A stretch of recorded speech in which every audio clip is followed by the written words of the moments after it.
Assalamualaikum warahmatullahi wabarakatuh. Innal hamdalillah nahmaduhu wa nasta'inuhu wa nastaghfiruh wa na'udzu billahi min shururi anfusina wa min sayyiati a'malina. May yahdihillahu fala mudilla lahu wa may yudlil fala hadiya lahu. Asyhadu an la ilaha illallah wahdahu la syarika lahu wa asyhadu anna Muhammadan abduhu wa rasuluh. Allahumma salli ala sayyidina Muhammadin wa ala alihi wa ashabihi ajma'in. Ya ayyuhalladzina amanu taqullaha haqqa tuqatih wa la tamutunna illa wa antum muslimun. Ya ayyuhan nasu taqu rabbakum alladzi khalaqakum min nafsin wahidah wa khalaqa minha zawjaha wa batha minhuma rijalan katsiran wa nisaa'a wattaqullaha alladzi tasaaluna bihi wal arham innallaha kana 'alaikum raqiba. Ya ayyuhalladzina amanu taqullaha wa qulu qawlan sadida yuslih lakum a'malakum wa yaghfir lakum dhunubakum wa may yuti'illaha wa rasulahu faqad faza fawzan 'azima. Amma ba'd. Hadratul muhtaramin para alim, para ulama yang kami muliakan, hadirin sekalian yang berbahagia. Kita bersyukur pagi hari ini Allah memberikan karunia yang amat besar kepada kita. Dan karunia yang besar itu adalah karunia kita bisa beramal saleh. Sesungguhnya kenikmatan yang paling utama bagi orang yang beriman itu adalah karunia nikmat bisa beramal saleh. Dan karunia ini adalah karunia nikmat yang sangat erat korelasinya dengan nasib kita dunia dan akhirat. Kalau Allah memudahkan urusan kita di dunia ini dalam masalah amal soleh, maka insya Allah kelak di akhirat Allah pun akan memudahkan urusan kita di akhirat. Maka sesungguhnya sangat beruntunglah orang-orang yang ketika saat bangun tidurnya ia diberikan kemudahan untuk mengingat Allah dengan membaca doa Alhamdulillahilladzi ahyana ba'dama amatana wa ilaihi nusyur. Jamaah sekalian, amal pertama kali anak Adam, amalan pertama kali manusia setelah bangun tidurnya itu adalah bangun tidur itu sendiri. Jadi amalan kita yang paling pertama sekali ini adalah amalan bangun tidur. Dan amalan bangun tidur kita ini sangat menentukan amalan-amalan kita setelahnya. Maka jangan sampai ketika kita bangun tidur lupa baca doa. Karena sesungguhnya setiap orang yang tidur, syaitan itu meletakkan 3 ikatan pada tengkuknya. Jadi semua kita yang tidur, Pak, syaitan itu meletakkan 3 ikatan pada tengkuk kita. Nah, setiap kali orang itu mengingat Allah saat bangun tidurnya, dia menyebut asma Allah. Misalnya ia membaca doa Alhamdulillahilladzi ahyana ba'dama amatana wa ilaihi nusyur, maka 1 ikatan akan terlepas. Masih ada 2 ikatan. Ikatan yang kedua barulah akan terlepas ketika kita mengambil air wudhu. Dan ikatan terakhir yang ketiga akan terlepas manakala kita mengerjakan sholat 2 rakaat. Apakah sholat tahajud kita, apakah sholat qobliyah subuh kita, apakah sholat wajib kita ya di masjid ini misalnya. Maka itulah cara untuk melepaskan ikatan syaitan. Maka jika tidak, dari 3 perkara ini itu akan sangat mempengaruhi amalan kita saat di siang harinya sampai malam harinya. Taruhlah misalnya ada 1 amalan yang memang dianjurkan Rasulullah yang terlewatkan. Kita lupa bangun tidur membaca doa. Saat kita bangun tidur tidak membaca doa, maka berarti masih ada 1 ikatan. Dan itulah yang nanti akan mempengaruhi, karena masih ada 1 ikatan di tengkuk orang yang tidak membaca doa, maka bisa jadi amal-amal keseharian yang akan berat dalam melaksanakan amal solehnya, akan berat melakukan kebaikan-kebaikan, dan bahkan mungkin dia akan mudah melakukan keburukan-keburukan dan kemaksiatan, mudah marah misalnya, mudah emosi, mudah baperan misalnya. Jadi sekali lagi jamaah sekalian, ada tiga tingkatan yang syaitan itu membelenggu, mengikat dalam tembok kita. Akan terlepas pertama ketika kita mengingat Allah, yang kedua ketika kita berwudu, yang ketiga ya sholat. Maka tolong jangan sampai ini terlewatkan tiga amalan ini, karena amal perbuatan kita, perkataan kita sangat dipengaruhi oleh aktivitas bangun tidur kita. Jangan sampai bangun tidur kita yang kita ingat bukan Allah, karena bangun tidur sendiri itu adalah karunia Allah, kenikmatan Allah. Maka kita harus mensyukurinya dengan membaca doa tadi. Kalau boleh tahu Pak, mungkin kita mengevaluasi di antara tiga amalan yang paling sering kita lupa yang mana? Doa. Ya? Doa. Kalau berwudu kayaknya nggak lupa, karena kita akan sholat. Bagaimana sholat nggak berwudu gitu kan? Jadi ya karena sholat, insya Allah kita sholat. Kita insya Allah yang duduk di sini ini orang-orang soleh ya. Jadi insya Allah nggak meninggalkan sholat. Jadi tiga amalan yang bisa melepaskan ikatan syaitan itu rata-rata orang yang lupa adalah doa bangun tidur. Betul Pak? Nah, jangan sampai, memang di dalam surat An-Nas kan disampaikan allati yuwaswisu fi sudurin nas. Syaitan itu senantiasa akan membisikkan keraguan-keraguan dalam dada manusia itu agar tidak beramal soleh. Jadi kalau kita ini mau baca doa, bagaimana supaya punya usaha syaitan itu kita lupa. Kemudian dalam Al-Quran juga Allah sampaikan tsumma la'atiyannahum min baini aydihim. Syaitan mengatakan la'atiyannahum min baini aydihim. Sungguh aku pasti akan datang dari arah depan anak Adam itu supaya anak Adam itu tidak beramal soleh. Jadi kalau kita ini baca doa bangun tidur itu adalah amal soleh, dan pasti syaitan tidak akan mau kita itu melaksanakan amal soleh. Artinya apa? Kita akan dibuat lupa untuk membaca doa bangun tidur. Maka harus dilawan. Bagaimana caranya supaya kita tidak lupa bangun tidur baca doa? Bagaimana caranya mengatasi supaya tidak lupa?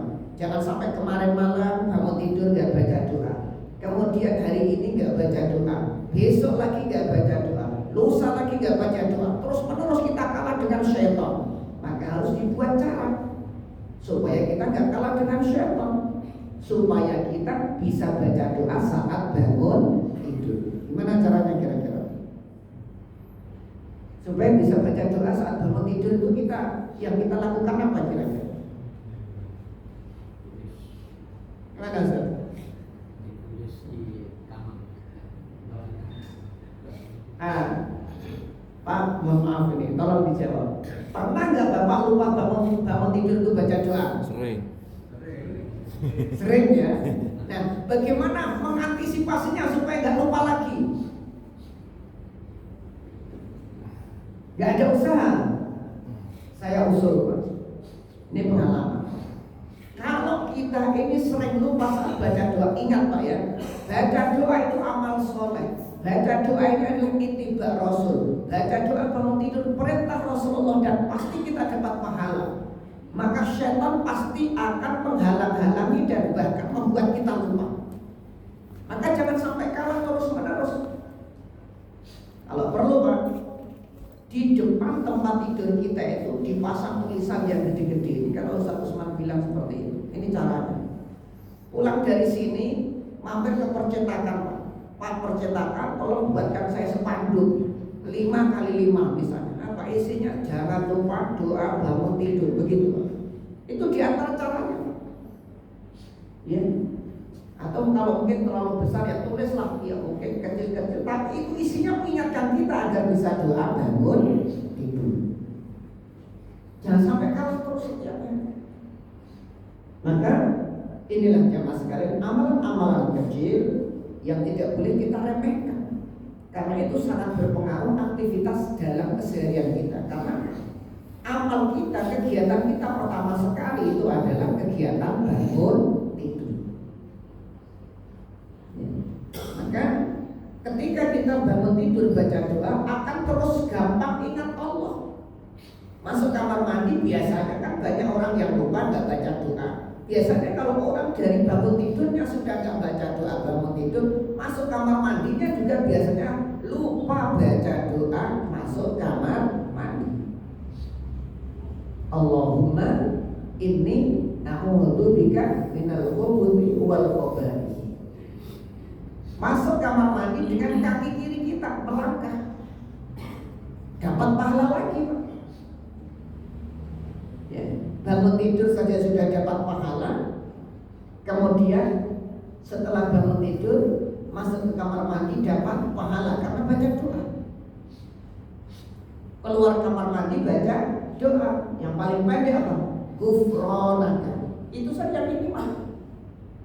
Jangan sampai kemudian aktivitas kita ini dalam keseharian ini terlewatkan dari mengingat Allah. Jadi apapun aktivitas kita, upayakan aktivitas itu diiringi dengan mengingat Allah. Bangun tidur ingat Allah, mau masuk kamar mandi ingat Allah, keluar kamar mandi ingat Allah. Maka kita akan terkawal diri kita ini, pandangan kita, pendengaran kita, ucapan kita, perbuatan kita senantiasa kalau kita ini zikrullah, ingat Allah, insya Allah akan terjaga dari kemaksiatan. Kalau satu amal soleh kita lakukan, nilainya minimal itu adalah asyur amsaliyah, 10 pahala kebaikan yang semisal dengan kebaikan yang kita lakukan, minimal 10. Bangun tidur dapat 10 pahala, baca doa, masuk kamar mandi dapat 10 pahala kebaikan, keluar kamar mandi dapat 10 pahala kebaikan.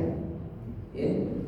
Bahkan Pak, kalau orang itu tahu ilmunya, masuk kamar mandi bolak-balik itu dapat pahala. Ada yang mungkin pernah mengalami sakit perut, ya, murus. Bahasa lainnya murus itu apa? Diare. Coba Pak, kalau orang diare pakai ilmu, dia masuk kamar mandi, baca doa dapat pahala. Keluar kamar mandi, baca doa dapat pahala. Bayangkan kalau dalam sehari semalam dia ke kamar mandi bolak-balik sampai puluhan kali dan baca doa terus, bagaimana kira-kira pahalanya itu? Baru keluar kamar mandi perutnya sudah sakit lagi, masuk kamar mandi lagi, Allahumma inni a'udzubika minal khubuthi wal khaba'ith, dapat pahala. Keluar kamar mandi, ghufranaka, dapat pahala lagi. Belum semenit di luar, masuk lagi ke kamar mandi, baca doa lagi. Masya Allah. Orang sakit perut saja kalau diiringi dengan mengingat Allah dapat pahala. Bayangkan. Lah, perkara-perkara yang kecil seperti ini sangat penting. Karena setiap apa yang diajarkan Rasulullah itu bernilai pahala. Dalam Al-Quran surat Al-Zalzalah ayat yang ke-7, "Faman ya'mal mithqala dzarratin khairan yarah." Setiap amal yang kita lakukan khairan, kebaikan sekecil apapun walaupun sebesar dzarrah, itu nanti akan kita bisa melihat balasannya di akhirat. Bahwasanya setiap amal yang kita lakukan sekecil apapun, jika memang itu perintah Allah, akan memudahkan urusan kita di akhirat. Jadi kita ini disuruh oleh Allah menjaga diri kita, keluarga kita dari api neraka dengan amalan-amalan yang diperintahkan oleh Allah dan menjauhi amalan-amalan yang dilarang oleh Allah. Jadi saya ingin menyampaikan tema kita di subuh hari ini tentang perintah Allah yang tercantum dalam Al-Quran surat At-Tahrim ayat yang ke-6. Sehingga dengan ayat ini kita diingatkan oleh Allah agar senantiasa telaten. Telaten itu tidak meremehkan setiap perkara yang kecil, jika memang itu perintah Allah dan perintah Rasulullah, kerjakan. Jangan kita tinggalkan, jangan kita lewatkan. Karena setiap khairan, kebaikan yang kita lakukan walaupun sebesar dzarrah, maka Allah mengatakan ya Allah, nanti kita akan melihat balasannya di akhirat. Jadi jamaah sekalian, setiap amal kebaikan sekecil apapun yang kita lakukan itu akan mempermudah urusan kita, bukan hanya di dunia saja tapi juga di akhirat. Jadi kalau kita misalnya saat makan minum dengan tangan kanan, itu bentuk ketaatan, ittiba Rasul, maka akan mendapatkan pahala, dan pahala itu insya Allah memudahkan urusan kita di akhirat. Dan setiap amal baik yang kita lakukan itu akan menjaga diri kita dari api neraka. Jadi jangan meremehkan. Jika memang kita tahu itu perintah Allah, perintah Rasulullah, jangan kita lewatkan, jangan kita tinggalkan, ambil dan laksanakan. Jika memang itu perintah Allah, karena kita diperintahkan oleh Allah, ya ayyuhalladzina amanu qu anfusakum wa ahlikum nar.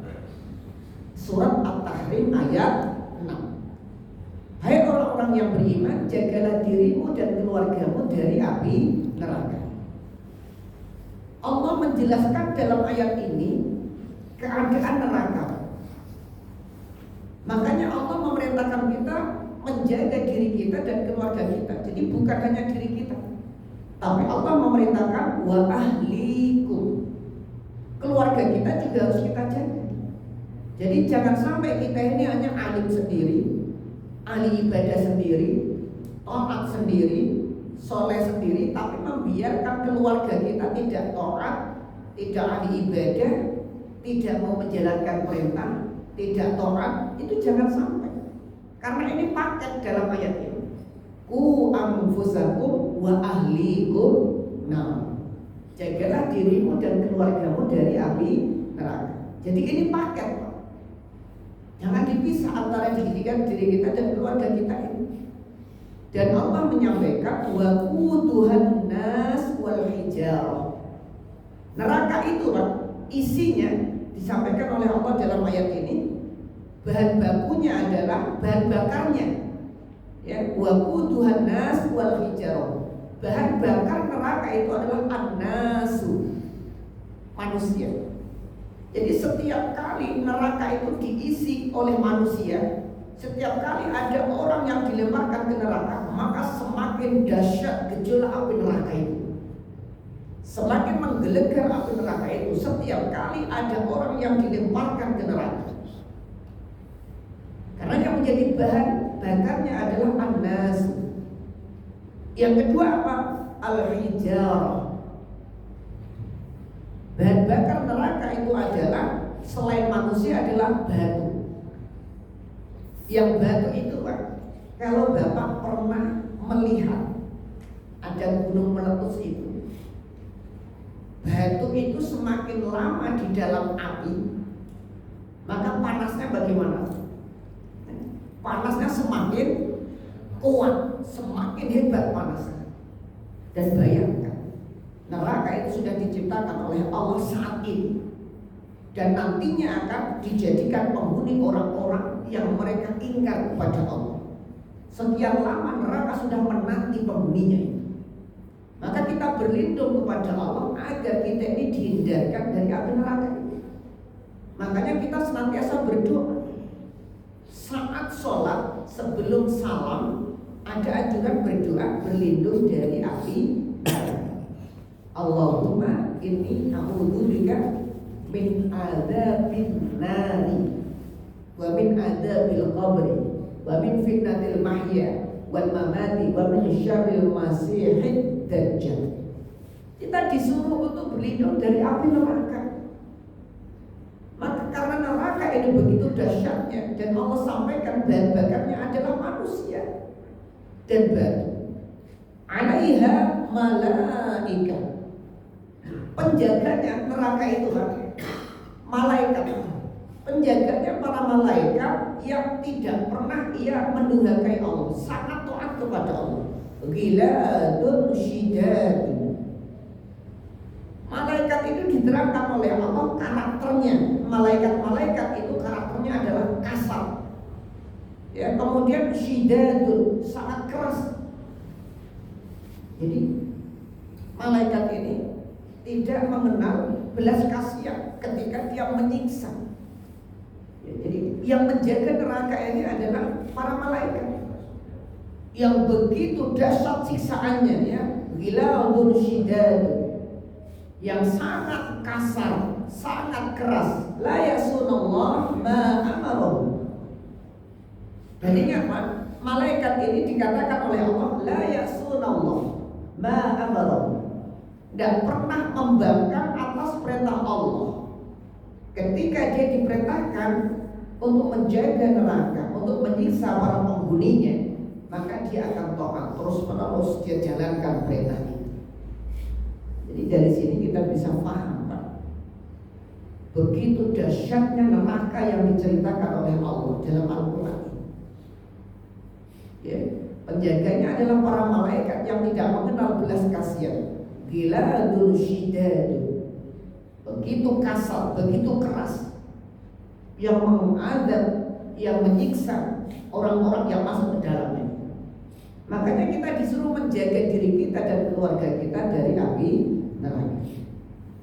Jamaah sekalian dirahmati Allah, sekali lagi, sekecil apapun amalan ketika itu diperintahkan Allah dan Rasulnya, jangan sampai kita lewatkan.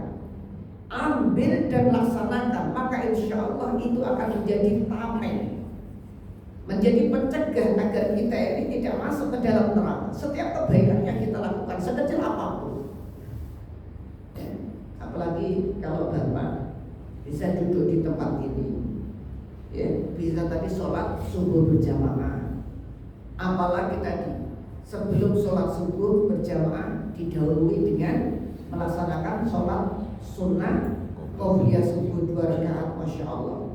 Apa kata Rasulullah? Raka'ataini qoblal fajr, sholat sunnah 2 rakaat sebelum subuh, khairu minad dunya wa ma fiha. Nilainya itu lebih baik daripada dunia dan seisinya. Bayangkan, jika orang mau merenungkan hadis ini, jika orang mau memikirkan hadis ini, maka dia sesungguhnya tidak akan pernah meninggalkan 2 rakaat, ya, sholat sunnah qobliyah subuh ini, karena begitu hebatnya balasan Allah, ya, 2 rakaat sebelum subuh. Kalau setiap hari kita melakukan itu, sebelum sholat wajib, ya, sebelum sholat subuh berjamaah, kita dahului dengan 2 rakaat sebelum subuh, masya Allah. Setiap hari kita mendapatkan khairu minad dunya wa ma fiha. Inilah pentingnya untuk kita jaga. Dan amalan-amalan ini yang nantinya akan membentengi kita dari dahsyatnya api neraka. Kemudian dijelaskan lagi oleh Allah dalam Al-Quran, neraka itu isinya adalah ada minuman yang disebut di dalam surat An-Naba ayat 25. Ternyata di neraka juga ada minuman, ya. Tapi minumannya disebut dalam ayat ini, jenis minumannya itu adalah hamimah. Pernah mendengar surat An-Naba ayat 25? Minuman neraka itu adalah hamimah. Hamimah itu adalah air yang berasal dari neraka, yang pada saat titik puncak mendidihnya, jadi sangat panas-panasnya, itu adalah disebut dengan hamim. Kalau Bapak pernah merebus air, kalau hanya baru 1 menit, itu belum ada, ya, gelembung-gelembungnya, itu belum disebut hamimah. Hamimah ini adalah puncak-puncak panasnya air yang mendidih, itulah yang disebut dengan hamimah. Dan itulah minuman para penghuni neraka. Hamimah ini ketika diminum oleh penghuni neraka, bukan menghilangkan rasa hausnya, namun malah semakin menyiksa mereka, semakin menderita mereka, menghancurkan kerongkong tenggorokannya, menghancurkan mulutnya ketika mereka meminumnya. Jadi minuman para penghuni neraka dijelaskan dalam ayat ini adalah hamimah. Yang kedua apa? Neraka itu disediakan minumannya oleh Allah untuk penghuninya ghassaqa. Jadi ada minuman yang berikutnya disebut dengan ghassaqa, dan mereka pasti akan meminumnya karena dipaksa mereka untuk meminumnya. Apa ghassaqa itu? Ghassaqa itu adalah keluar dari tubuh para penghuni neraka. Jadi penghuni neraka ini Pak, ketika ia dibakar, kemudian membusuk kulitnya, membusuk badannya sebelum Allah mengganti dengan kulit dan daging yang baru, maka terlebih dahulu ia mengeluarkan cairan kental yang disebut dengan ghassaqa. Ghassaqa ini adalah nanah yang keluar dari tubuh para penghuni neraka dan bercampur dengan keringat yang keluar dari penghuni neraka. Dan itulah yang menjadi minuman, diminum mereka kembali. Yang saat diminumnya karena baunya sangat busuk sekali, bukan menghilangkan rasa hausnya, namun kemudian semakin menambah penderitaannya. Jadi Pak, ini cerita dalam Al-Quran yang pasti benar adanya, tidak boleh kita ragu dengan Al-Quran ini. Jadi nanti para penghuni neraka itu dipaksa meminum dua minuman. Yang pertama adalah hamimah, yang kedua ghassaqa.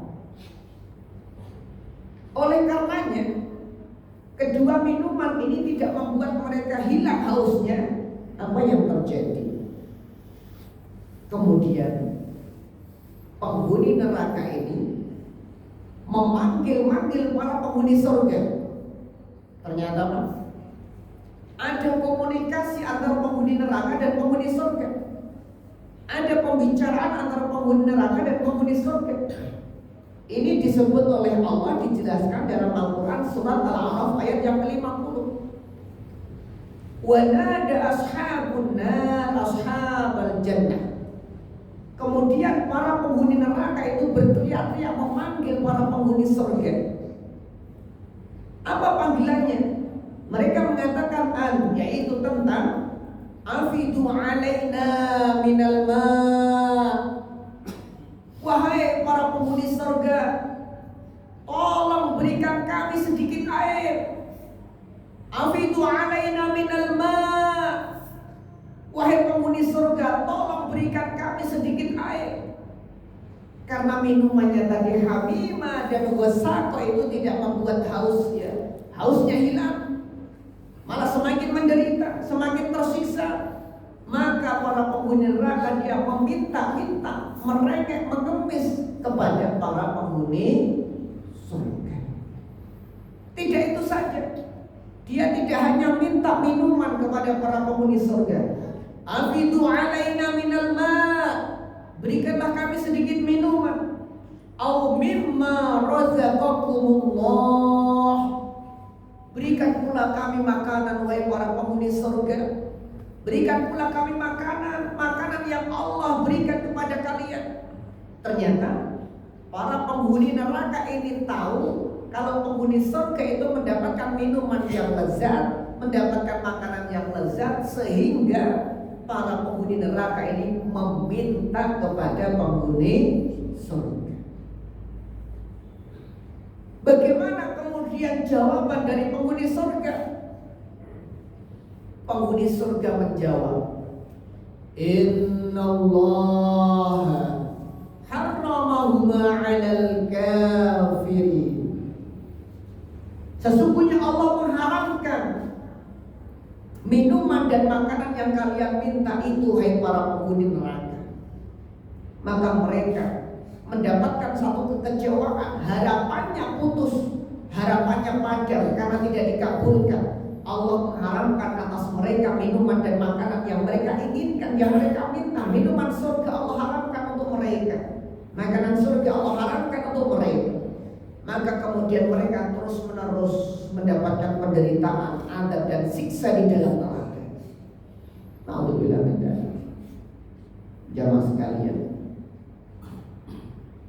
ketika kita sudah melihat kondisi yang Allah gambarkan dalam Al-Quran seperti ini, masihkah kita ini masih memiliki hati yang kotor, punya hati yang iri, hasad, dengki kepada sesama saudara kita ini? Karena iri, hasad, dan dengki ini akan mendatangkan keburukan-keburukan yang akan mengantarkan pada orang itu nanti meninggalnya su'ul khotimah. Dan ketika orang itu meninggalnya su'ul khotimah, akan mudah nanti dia itu masuk ke dalam neraka. Akankah kita ini masih mau melaksanakan kemaksiatan-kemaksiatan yang dilarang oleh Allah dan Rasulnya? Sementara kemaksiatan-kemaksiatan itu jika tidak diistighfari akan mengantarkan seseorang pada su'ul khotimah pada akhir hayatnya. Dan su'ul khotimah itu akan mengantarkan seseorang mudahnya masuk ke dalam neraka. Maka sekali lagi saya ingatkan perintah Allah ini ditujukan khusus orang beriman, Pak. Ya ayyuhalladzina amanu, hai orang-orang yang beriman, qu anfusakum, jagalah diri kalian, wa ahlikum, dan keluarga kalian, nar dari api neraka. Perhatikan Pak, anak-anak kita, cucu kita, istri kita, keluarga kita, saudara kita, bagaimanakah amalnya, bagaimanakah ibadahnya? Apakah amalan-amalan mereka ini amalan-amalan ahli surga atau amalan-amalan mereka dari amalan ahli neraka? Maka perhatikan, karena Allah sebut di dalam Al-Quran surat Al-Zalzalah ayat yang ke-7, ayat yang ke-8, faman ya'mal mithqala dzarratin khairan yarah wa man ya'mal mithqala dzarratin syarran yarah. Tidak ada yang terlewatkan setiap amal kita. Jika amal khairan, amal baik, maka akan dicatat, akan diabadikan, dan kelak akan dihisab. Dan setiap amal keburukan yang dilakukan oleh anak Adam, oleh setiap manusia akan dicatat, tidak akan ada yang terlewat dan akan diberikan balasan. Makanya dalam ayat itu akhirnya Allah mengatakan dalam firman-Nya, ya Rabb, faman ya'mal mithqala dzarratin khairan yarah wa man ya'mal mithqala dzarratin syarran yarah. Yarah itu maknanya adalah akan dilihat nanti di akhirat balasannya. Sekecil apapun kebaikan walaupun sebesar dzarrah akan dilihat di akhirat. Sekecil apapun jika itu keburukan akan dilihat nanti hukumannya di akhirat. Maka jangan pernah kita ini menyepelekan sekecil apapun. Jika itu larangan, maka tinggalkanlah. Sekecil apapun, jika itu perintah, maka lakukanlah. Karena ini akan sangat berpengaruh dalam kehidupan kita di akhirat nanti. Jamaah sekalian dirahmati Allah. Ada hal yang Allah pun menyampaikan, yang harusnya kita ini mengingat dan membuka terus harusnya dalam Al-Quran. Ketika mereka itu disiksa, diadab di dalam neraka, Allah sebut di dalam Al-Quran surat Fatir ayat 37. Ketika mereka meminta minuman, Allah tidak mengizinkan. Ketika mereka meminta makanan kepada penghuni surga, Allah tidak mengizinkan. Maka mereka larut dalam penderitaan dan siksa hingga mereka sampai memohon kepada Allah. Saking tidak kuatnya menerima siksaan, ada pedihnya siksa di dalam neraka itu, mereka tidak kuat lagi sampai ia berteriak-teriak. Jadi Allah jelaskan dalam Al-Quran surat Fatir ayat 37. Yang punya Al-Quran silahkan nanti dilihat. Di situ Allah menjelaskan tentang keadaan penghuni neraka. Saat mereka sudah tidak lagi bisa menerima makanan minuman yang mereka minta kepada penghuni surga. Wa hum yastarikhuna fiha. Dijelaskan oleh Allah, wa hum, dan mereka para penghuni neraka itu yastarikhuna, mereka berteriak-teriak fiha, di dalam neraka. Mereka menjerit-jerit, mereka berteriak-teriak fiha, di dalam neraka. Jadi pekerjaan penghuni neraka itu setiap saatnya adalah yastarikhuna, berteriak-teriak, menjerit-jerit, karena mereka mendapat siksa, mendapat adab. betapa dahsyatnya siksa dan azab mereka itu hingga mereka menjerit-jerit berteriak-teriak. Teriakan mereka dijelaskan oleh Allah. Mereka memohon kepada Allah, Rabbana, wahai Tuhan kami, akhrijna, tolong keluarkan kami dari neraka ini. Maka mereka menjerit berteriak, meminta kepada Allah agar mereka dikeluarkan dari neraka. Rabbana, wahai Tuhan kami, akhrijna, tolong keluarkan kami dari neraka ini. Na'mal salihan, wahai Allah, wahai Rabb Tuhan kami, jika Engkau mengeluarkan kami dari neraka ini, kami berjanji na'mal salihan, pasti kami akan beramal soleh. Ghairal ladzi kunna na'mal, dan kami pasti tidak beramal seperti dulu, amalan-amalan saat dulu pernah kami lakukan ketika di dunia. Mereka meratapi nasibnya, mereka menyesali amalannya. Dulu ketika di dunia dia beramal buruk, dulu ketika di dunia dia beramal maksiat, dulu ketika di dunia dia melakukan dosa, dan mereka menyesali itu semua hingga mereka meminta kepada Allah, berjanji kalau Allah sekiranya mau mengeluarkan dari neraka dan mengembalikan ke dunia, mereka mengatakan na'mal shalihan, kami akan beramal soleh wahai Allah. Namun Allah tidak mau mengabulkan permohonan mereka. Mereka tetaplah mendapatkan azab dan penderitaan di dalam neraka.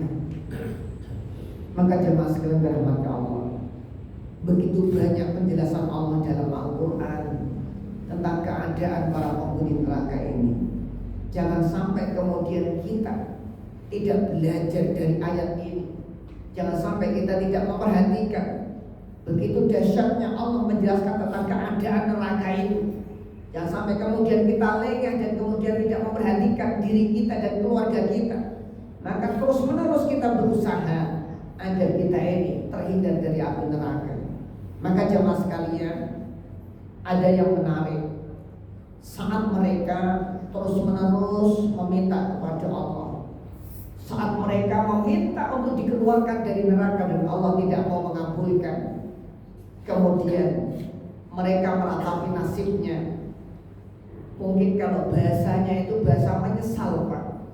Dijelaskan dalam Al-Quran surat Al-Mulk ayat yang ke-10, wa qalu law kunna nasma'u aw naqilu ma kunna fi ashabis sa'ir. Penghuni neraka itu mereka berkata, sekiranya dahulu kami itu mendengarkan dan memikirkan apa-apa yang telah disampaikan, tentulah kami tidak termasuk penghuni neraka yang menyala-nyala ini. Mereka menyesal. Kenapa dulu ada pemberitahuan, ada nasihat, kok dia tidak mau mendengarkan? Kenapa dulu waktu di dunia sudah diberitahu mana amalan-amalan baik, mana amalan-amalan buruk? Mereka itu menyesal. Kenapa mereka dulu tidak menjauhi amalan-amalan yang dilarang? Kenapa mereka tidak melakukan amalan-amalan yang diperintahkan? Mereka menyesal. Sampai-sampai mereka mengatakan, seandainya dulu saya itu mau melakukan apa yang diperintahkan dan menjauhi apa yang dilarang, niscaya aku tidak termasuk penghuni neraka ini. Maka itulah penyesalan mereka. Para penghuni neraka, mereka menyesal saat mereka berada di dalam neraka. Sampai-sampai di dalam surah An-Naba yang terakhir, permintaan demi permintaan tidak dikabulkan, permohonan demi permohonan tidak diberikan. Mereka mengatakan dalam surah An-Naba, ya, biasanya mereka meminta agar seandainya dia mengandai-andai, fayaqul kafiru ya laitani kuntu turaba. Seandainya saja dulu aku ini tidak dicipta sebagai manusia. Seandainya dulu ketika di dunia ini mending saja aku dijadikan tanah liat saja. Karena begitu dahsyatnya siksaan neraka, sampai mereka berandai-andai karena permohonan tidak dikabulkan oleh Allah. Sampai ia meratapi nasibnya dan pada akhirnya ia ngomong, seandainya dulu ketika di dunia aku tidak usah dijadikan sebagai manusia saja, seandainya aku jadi tanah liat saja kan aman. nasi sudah menjadi bubur. Orang sudah menjadi manusia kok pengen balik ke dunia menjadi tanah liat, ya tidak bisa. Tinggal mereka menyesal. Maka jemaah sekalian dirahmati Allah, mudah-mudahan semuanya kita yang hadir di tempat ini dijaga oleh Allah dari api neraka. Allah pun mudah-mudahan menjaga diri kita dan keluarga kita dari api neraka. Sekali lagi jemaah sekalian yang istiqomah, tidak ada cara lain kecuali kita istiqomah dalam kebaikan. Bersihkan hati kita, senantiasa berbuat baik kepada orang-orang yang ada di kiri kanan kita. Jangan menumpuk dosa-dosa dengan banyak menyakiti dan menzalimi saudara-saudara kita. Laksanakan perintah Allah dan jauhi larangannya. Tidak ada cara lain. Kita nggak tahu siapa di antara kita yang duluan yang duduk di tempat ini akan dipanggil oleh Allah. Tidak ada syarat orang mati itu harus tobat dulu. Banyak orang belum tobat kemudian mati juga banyak. Banyak orang masih sehat meninggal duluan juga banyak. Maka inilah pelajaran berharga untuk kita. Terima kasih. Assalamualaikum warahmatullahi wabarakatuh. Waalaikumsalam warahmatullahi wabarakatuh. Jemaah yang dimuliakan Allah, barangkali ada yang mau disampaikan atau ditanyakan sebelum kita akhiri dengan doa kafaratul majlis. Disilakan.